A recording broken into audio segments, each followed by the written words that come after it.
그때는 뭐 어차피 죽었다고 생각을 했으니까 뭐 제가 제명이 뭡니까 하니까 국가존복 음모죄 및 사회주의 체제 존복죄인데 왜 그렇게 될까? 어차피 죽을 거니까 물어봤어요. 왜 그렇게 되냐고 하니까. 시청자 여러분 안녕하십니까? 안혜경입니다. 오늘도 제 채널에 또 이렇게 우리 은길 씨를 예전에 한번 모셨댔죠? 예. 네, 그때는 뭐 중에 막 모란봉 클럽 촬영 중에 갑자기 쉬는 시간에 제가 그렇죠. 카메라를 들여야 됐던 게 4년 전인가요? 예, 그때 전 또 오랜만에 기누나 보니까 반갑고 구독자 여러분 반갑습니다. 이게 뭐 그때 아마 모란봉 클럽에서 특수부대 출신들, 남북한 특수부대 출신인데 제가 이게 특전사 그 이라크 파병 나갔던 친구고 하사관으로 부사관으로 오래 복무한 친구인데 또 지금 현재는 아시아 테러 이런 관련 학교 항공보안학교 교수로 있는 친구가 또 같이 일공수 출신이거든요. 그래가지고 이렇게 친구니까 같이 가끔 만나서 술도 마시고 하니까 같이 나가자 해가지고 아마 그쪽에서 제의 오고 이래서 같이 나갔다가 누나한테 갑자기 나가서 그냥. 맞습니다. 그런데 이렇게 4년 만에 또 우리 은길 씨를 제 채널에 모시게 됐는데요. 일단 오랜만에 오셨으니까 우리 또 구독자님들에게 자기 소개는 또 제대로 한번 또 부탁드리겠습니다. 네, 안녕하십니까. 전 함경부도 청진시에서 태어났고요. 17살에 북한 11군단, 한국에 말하면 특수작전사령부, 미국의 스페셜 코만도 여기 복무했고 현재 대한민국 국민으로서 17년 차 자유민주주의 대한민국 국민 17살 이은길입니다. 저도 뭐 북한 아시잖아요. 경보여단 출신이고 근데 특수작전군이라고 해서 아야 북한의 최고의 폭풍 군단이잖아요. 11군단. 그럼 그쪽에서 몇 년 동안 군복무하신 거죠? 제가 만 5년 4개월 하고 위탁으로 사회 대학 추천받고 나왔었습니다. 그러니까 한국은 그렇잖아요. 이렇게 일반 병복무를 했던 안 했던 ROTC라고 해가지고 대학교 다니다가 자기 분야의 부사관으로 가거나 아니면 뭐 장교로 이렇게 들어가는 게 있다고 저는 알고 있거든요. 북한 같은 경우에는 사회대학에서 군관으로 들어가는 게 아니고 군 복무 중에 뭐 부사관으로 그러니까 만기 제대됐을 때 부사관으로 가는 사람들 이런 거 보고 초기 복무라고 하죠. 일반 병인데 사회 위탁 추천을 받아요. 그러니까 저희 때부터는 약간 좀 부대에서 군사복무 잘하고 일단 후보당이라도 입당하면 사회대학 본토가 나와가지고 그러면 추천. 5년 만에 입당, 만 5년 만에 6년 만에 5년 2개월 입당했다고? 만에. 예. 그러니까 이게 일반 부대에서는 거의 불가능한 거고 특수부대 같은 경우에도 최근에는 김정일 방침으로 뭐 당원들의 양보다는 질을 맞춰라 했는데 저 같은 경우는 예단장 연락병이었어요. 그러니까 이게 원래 연락 부관 편제였는데 그러니까 원스타의 부관이었는데 김정일이 약간 방침 내려와서 원스타들한테 너무 힘이 들어가면 뭐 안 됩니다. 뭐 이런 식으로 내려왔다 해가지고 부관 편제, 소위 편제에서 다 내리다 보니까 입당 가는 거는 솔직히 크게 힘들지 않았어요. 또 워낙 그 백이 든든했었기 때문에 돈 먹여서 입당한 거죠. 그러니까 충성심보다는 돈이 일단 입당을 그렇죠. 시켰고. 돈이 입당을 시켰고 또 집안에 어느 정도의 백이 있었으니까 입당하고 사회대학 뽑는 거였으니까. 그 정도 백이면 그 집이 진짜 잘 살았겠네. 저희는 부모님들은 의사셨는데 일찍 돌아가셨어요. 저 16살 때. 그러니까 집안 친가 외가는 다 의사들이 많았는데 외삼촌에 딸이 있어요. 외삼촌이 저희 부대 원래 대대참모장 하다가 시리아 알죠? 네. 아버지 아사르 있을 때 그 시리아가 반란이 있었어요. 쿠데타가. 근데 쿠데타 진압한 게 저희 외삼촌하고 지금 그러니까 저희가 모시던 여단장이 당시 대대참모장이었는데 함께 파견.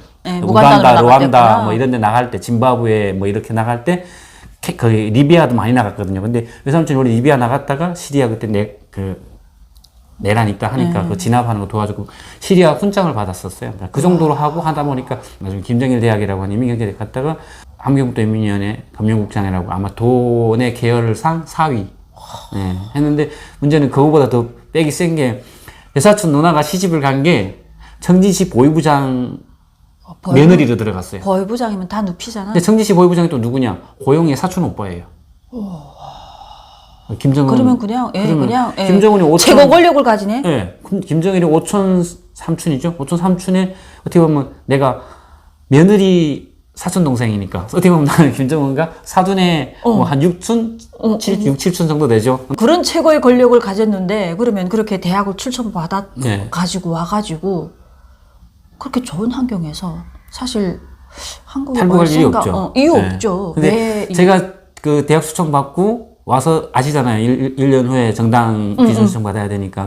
1년 동안만 얌전하게 살아야 되니까 아무 짓 하지 말고 그럼 자동으로 정당 되니까. 그래가지고 왔는데 보위부장이 항명부터 보위부장보다도 더 건의가 좋았었어요. 그때 당시. 왜냐면 직계니까 친척이니까. 그쵸, 차 번호도 아직 기억하고 있는데 그 아들이 왔었어요. 그러니까 우리 사촌 누나랑 결혼할 아들이 왔는데 집에서 영화를 보고 있는 거예요. 그러면 내가 들어오니까 그 누나는 야 나가라 하는데 그 매형이 아 왜 냅둬라 뭐 그때 군인 동생인데 제대됐으니까 그래가지고 들어와 봤는데 남자의 향기라는 영화더라고요. 빠지죠. 와 아니 15부장 아들인데 뭐 그냥 이런 거 봐도 괜찮습니까? 막 나도 그때 제대 금방 왔지 않을까. 그 이제 사촌 형도 그때 만기 제대하고 대학 추천 청진 광산대학 받고 왔거든요. 그러니까 괜찮아. 이렇게 같이 왔는데 나 그때 보고 되게 충격이었어요. 한국 영화 보고. 그리고 15부장 아들도 한국 영화 보는구나. 그치. 그러니까 이 정도면 뭐 그러다 그때부터 약간 날라리 바람이 들어가기 시작했죠. 그러다 보니까 대학교는 아시다시피 다 다니지 않거든요. 돈이 학교 다니지. 돈이 다니죠. 돈 놓고 그다음에 나도 좀 뭐 장사해 보겠다. 이렇게 하면서 중국을 다니게 된 거죠. 그래서 대학생이 중국으로 이렇게 밀무역을 했죠. 밀무역. 처음에는 해삼 장사 하는데 북조선 사기꾼 새끼들한테 녹았지요.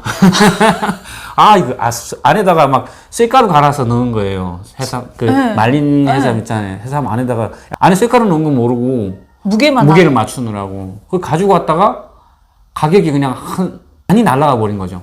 그러니까 사기당해서 그때 한 두세 번 사기당했어요.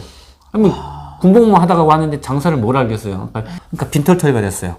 중국에 고모가 있어가지고 다시 가서 고모 나 다시 장사하게 미천 좀 도와주세요 하니까 자본주의는 얄짤이 없잖아요. 대출 뭐 빚 갚지도 않았는데 대출을 왜 또 해줘요? 안 해주지. 내가 알아서 벌어먹고 살아라. 뭐 이런 거죠. 돈을 못 준다죠 이제.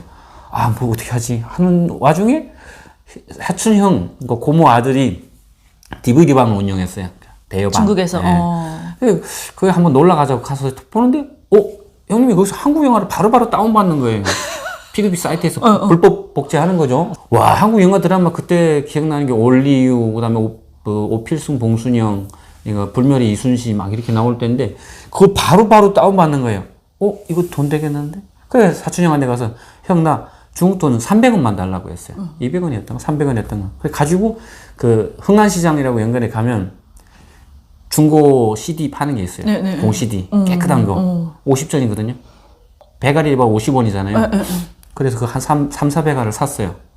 사고 거기다 영화를 다운받은 거야. 영화, 드라마 싹 다운받아가지고 배낭에 맸어요. 그때 당시 다 해상으로 나오고 박스로 나와서 막 찍고 검사하고 내보낼 때인데 해령으로 첫 판매한 사람은 아마 제가 유일하게 시작이었을 거예요.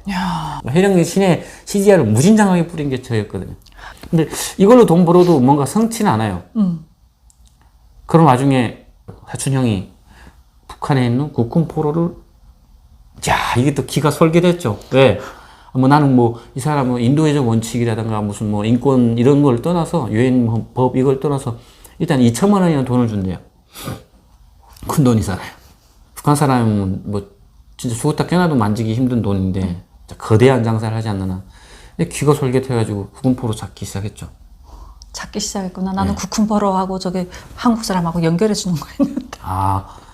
한 사람은 어떻게든 보냈어요. 또 어떻게 되다 보니까. 한국으로? 네, 중위 출신인데 성함은 지금 돌아가셨어요. 연충원에 모셨는데 그분을 모시고 오고 그때 돈을 그렇게 받았죠.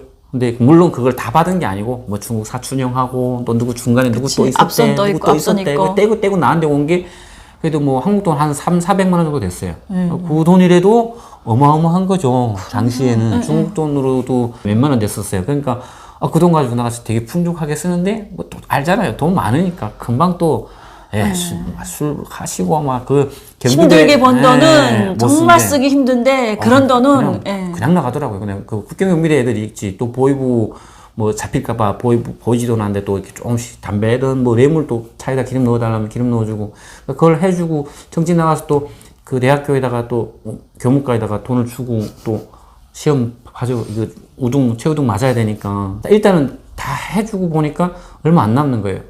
또 한번 해봐야 되겠다. 자주 하면 안 돼. 두 번째 국가보위부 반탐국에 제대로 걸렸죠. 그러니까 한국 분들도 아시겠지만 한국의 국정원 가면 1파트, 2파트가 있잖아요. 해외 파트하고 국내 파트가 있고. 그러니까 북한도 그 정탐 있고 반탐이 반탐 있어요. 있고, 정탐은 스파이를 내보내는 거고 반탐은 들어온 간첩들을 잡아낸다. 스파이들을 색출한다. 반탐가가 더 무서워. 엄청 무섭죠. 고문도 엄청 심하고. 제대로 걸렸죠. 걸려가지고 제가 일주일 8일 정도 고문 받았거든요. 근데 진짜 그때는 뭐 어차피 죽었다고 생각을 했으니까 뭐 제가 제명이 뭡니까 하니까 국가정보 업무죄 및 사회주체제 존복죄인데 왜 그렇게 될까? 어차피 죽을 거니까 물어봤어요. 왜 그렇게 되냐고 하니까 한국의 비선양 장기수들이 북한에 갔을 때 남조선 사회를 비판하지 않았냐. 그러면 북한에 있는 우리나라에 있는 이 국군 포로들이 남조선에 가봐라. 그럼 뭐라고 하겠냐. 그래 그럼 나쁜 짓 안 하면 되는 거 아닌가 이 생각을 했지만 그것까지 말했다가 뭐 바로 총살될 것 같아가지고 그냥 이게 국가정보 업무죄 사회주체 존복죄가 내가 그 도움으로 해서 그냥 그 사람들 고향에 보내준 건데. 그냥 보내준 건데 근데 그분들도 만나니까 어떻게 얘기하냐면요 고향에 가고 싶다 뭐 이런 말 못해요. 딱 한마디 엄마가 보고 싶다. 그냥 이만만 엄마만 보고 오고 싶다 이러더라고요. 가겠단 말도 안 하고 중국에서 엄마만 보고 오고 싶다고 해령 가서 그 말이 너무 간절했어요. 그러니까 그때 아마 300~400만 원의 목숨까지 걸고 내가 하겠어요? 근데 그게 아마 또 마음에 안겼던 것 같아요. 왜? 이분들이 어떻게 살아왔는지는 모르겠지만 이 조선에서 이렇게 살다가 자기 고향 땅 한 번만 보고 싶다. 엄마 보고 싶다. 나는 엄마가 없기 때문에 일찍 부모를 여의다하니까 이분은 한데 가족은 한번 보게 해줘야 되지 않나. 고향은 한번 가봐야 되지 않냐. 물론 지금은 우리가 그 심정이 됐잖아요. 언제면 고향 한 번은 가보고 싶어. 그러니까 그분들의 심정. 왜냐면 우리는 그래도 행복한 곳에 왔잖아요. 그러니까 고향 그리워도 그냥 여기서 행복해 이게 더 만족하지. 근데 그분들 같은 경우에는 고향은 더 잘 살고 거기는 지옥이고. 나는 솔직히 가끔 이런 인권 관련해서 나가서 이렇게 인터뷰할 때면 탈북자들이나 북한 주민한테 좀 미안하지만 탈북자, 북한 여성, 아동 뭐 이런 거보다 제일 불쌍한 건 국군 포로들입니다. 왜냐면 그분들은 북한에서 태어난 게 아니고 대한민국에서 태어났어요. 그리고 대한민국을 위해서 대한민국 후대들, 미래의 세대들, 이 지금의 대한민국, 이 부강한 대한민국을 위해서 북한이나 중공, 소련 군대를 막아서 대한민국을 지키다가 결국은 잡혀간 거잖아요. 억울하게 거기서 70년, 80년을 살고 있는데 제일 불쌍한 건 그분들이에요. 북한 주민들도 불쌍하지만 그분들은 어떻게 거기서 태어나서 할아버지, 아버지들이 김일성을 선택했기 때문이고 좀 벌 받아야 돼. 막 이런 마음 생길 정도로. 그냥 모르고 한 건 죄는 아니지만. 근데 그분들은 억울한 게 대한민국에서 태어나서 대한민국에서 전쟁에 참전했는데 나라를 지키겠다고 잡혔어. 근데 국가는 그들을 모른대. 그러니까 이게 너무 비참하더라고. 역대 어느 대통령도 그게 뭐 우파든 좌파든 뭐 진보든 보수든 떠나서 미국이나 이번에 이스라엘이나 그다음 뭐 우크라이나를 봐도 국가를 지키다가 싸운 사람들은 일반 시민들이 다 무릎 꿇고 차들 우선 보내고 장례식을 하고 이런 게 있는데 대한민국 그런 문화가 안 되면 누가 군대 가고 싶고 누가 아들이 있는 사람들은 누가 군대를 보내고 싶겠어요. 내 아들이 나가서 대접받는다는 게 아니고 대한민국을 지키기 위해서 내가 이만큼 목숨을 바쳐서 이렇게 했습니다 하면 그만큼에 대한 대우는 못해줘도 기억해줬으면. 그러니까 그분들 그 국군 포로분들을 그 정부가 기억하고 그러니까 TV 방송 한 번도 안 나오잖아요. 저도 예전에 국군 포로 자식에 대해서 인터뷰하다가 그 국군 포로로 끌려가게 되면 그 사람들은 이름 없이 번호로 살잖아요. 그렇죠. 그 가정에 또 강제적으로 결혼을 시켜가지고 아이가 낳는데 자기 아버지 이름을 모르고 아버지 고향도 정확히 모르고 그래서 그분이 대한민국에 왔는데 그래도 대한민국에 왔으면 여기에 있는 가족들이 실종자 때문에 DNA 검사는 그건 남겼을 거 아니에요. 그렇죠. 그래서 제가 국방부에 물어봤어요. 그래서 이런 국군 포로 자녀가 왔는데 DNA 검사를 해서 이 맞는 사람들이 있는가 말도 확인하자. 왜냐면 이름은 그런 사람이 안 나온다니까 이미 국정원 조사에서. 근데 국방부의 대답이 그렇더라고요. 우리는 전사자에 한해서 DNA 검사를 받아주지 그 국군 포로에 한해서는 DNA 이거를 해줄 수 없습니다. 이런 말이 딱 나와가지고 어떤 전쟁에서든 포로는 있을 수 있는 거고 그 포로는 유엔 헌법이라든가 이런 거에 따라서 유엔법상 서로가 가고 싶은 곳을 보내줘야 되고 포로는 고문할 수가 없으면 이렇게 다 돼 있는데 북한은 그게 안 이루어지잖아요. 근데 그런 나라에 있는 그 사람들을 국방부라든가 보훈부가 그걸 못 챙긴다면 전사자만 챙기고 국군 포로는 전사자보다 솔직히 더 큰 고통을 거기서 겪고 있는데 물론 전사하신 분들도 안타까운데 거기서 지금 이제 죽지 못해 살아가면서 고향 갈라를 꾸리고 있는데